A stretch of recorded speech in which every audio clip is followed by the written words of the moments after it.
很多人关注新柔地铁，首先看到的是通关时间缩短，但从公开规划和相关表态来看，这个项目影响的不只是跨境通勤效率。新柔地铁高架桥上可铺设高速和高带宽光纤电缆，此举不但比铺设海底光缆更具成本效益，还能为柔佛的数据中心提供更可靠、更高质量的数据传输。这些数据中心还可通过两国的电信网络，直接把柔佛接入全球互联网基础设施，进一步加强跨境衔接，让两地企业受益。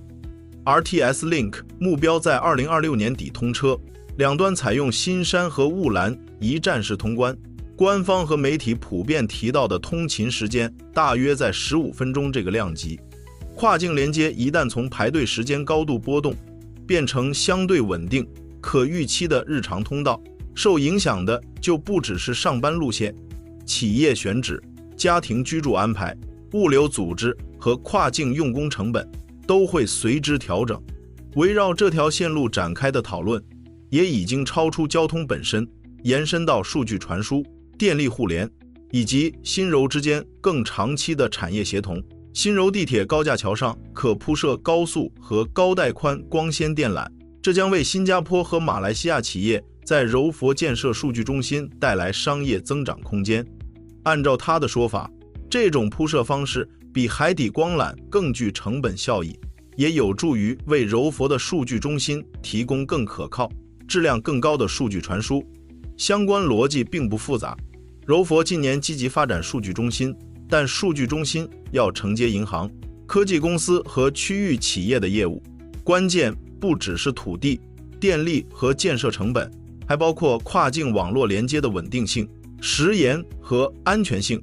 佘文民提到，银行和高科技公司本来就需要数据中心，部分机构还需要专用的高速带宽通道，以满足信息处理速度和安全要求。一些总部设在新加坡的银行和科技公司预计会把部分信息处理工作交由柔佛的数据中心管理，因此对这类光纤服务会有明确需求。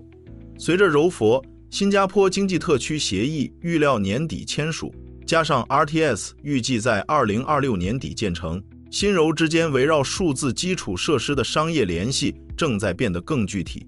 围绕 RTS 的讨论随后又延伸到电力基础设施。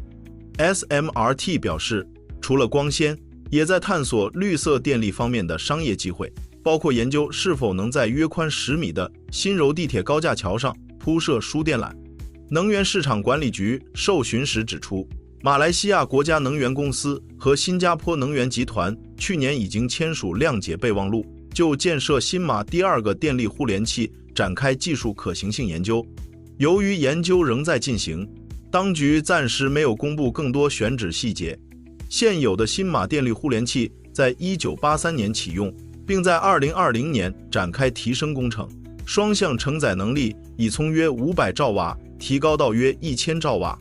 这个互联器由穿越柔佛海峡的海底电缆和新加坡境内的陆地电缆组成。新加坡、老挝、泰国和马来西亚在2022年启动的电力一体化项目，也是通过这一互联器进口电力。在两国其中一方电力系统出现问题时，另一方也可以通过互联器提供支援。从这个背景看， RTS 桥体之所以受到关注，不是因为它本身取代现有能源系统，而是它提供了一条新的跨境基础设施走廊。对企业来说，交通、数据和电力并不是彼此孤立的条件。数据中心看重稳定供电和高速连接，制造业和跨境营运也依赖更稳定的人员流动。佘文民提到， RTS 建成后，原本经雾兰长堤平日需1到2个小时，周末和公定假日更久的通关过程将缩短为约15分钟车程。 SMRT 也表示，未来可通过旗下腾越和盛德利参与新柔共同经济发展，重点包括制造业、数码中心和光纤电缆，并考虑在非尖峰时段使用列车提供双向快递服务。 RTS 的工程进度固然重要，但跨境基础设施能否转化为持续的经济效益，通常取决于制度安排和执行质量。交通系统建成之后，首先要看的是边境管理能否长期维持稳定效率。企业在意的不是个别时段的最快记录，而是高峰期、节假日、系统故障和突发事件出现时，通关流程是否仍然可预期。跨境通勤、零售、物流和服务业排班都建立在这个前提上。再往下看 GSSEZ 这类制度安排是否清晰，同样直接影响企业决策。企业评估新柔布局时，关注的不只是税收优惠，也包括人才签证、跨境雇佣、税务处理、货物流转、合规成本，以及争议发生后的适用规则和裁定机制。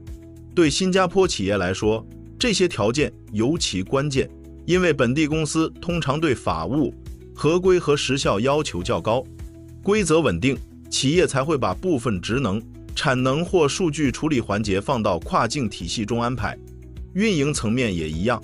RTS 不是一次性建设项目，而是需要长期共同运营的跨境系统。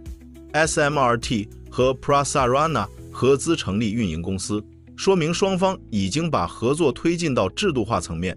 接下来涉及的是服务标准、票务安排、收益分配、事故责任和扩容决策等长期协调问题。这些内容看起来没有轨道建设那么直观，但决定了系统能否稳定运行，也决定了企业和居民会不会据此调整长期安排。从更大的区域分工看，新加坡原有优势在于港口、金融、航空、仲裁和区域总部等全球连接能力。新柔之间的交通和制度连接若持续改善，企业就更容易把不同环节放在两地配置。例如，把高附加值管理、融资和总部职能留在新加坡，把部分制造、数据处理或空间需求更高的业务放在柔佛。对马来西亚，尤其是柔佛而言，这对应的是产业承接、就业吸纳和税基扩张的现实机会，但最终效果仍取决于政策执行、治理能力和双边协作是否稳定。RTS 提供的是一套更高频、更稳定的跨境连接条件，能否形成低摩擦的双城经济区，还要看这些配套是否同步跟上。所以，这条新柔地铁值不值得持续关注，关键不只在列车何时通车，还在几个配套信号是否同步推进。一个是通关效率能不能长期稳定，而不是只在特定阶段表现顺畅。一个是 JSSEZ 能不能拿出让企业愿意做长期配置的细则，尤其是签证、税务、合规和跨境营运规则。还有一个是电力互联、数字连接和运营协同，能不能和轨道建设形成配套。只要这几项同时往前走， RTS 的意义就会从交通改善延伸到更完整的新柔经济协作。接下来，如果你看到 JSSEZ 细节、SMRT 新业务、电力互联相关进展，不妨把它们放在同一条线索里看。如果你想继续看我从新加坡视角拆解周边的地缘经济变化，欢迎订阅频道，也在评论区告诉我，你觉得 RTS 开通后变化会先出现在通勤、房价、就业，还是供应链？下一期你更想看 JSSEZ、柔佛数据中心，还是新马电力互联？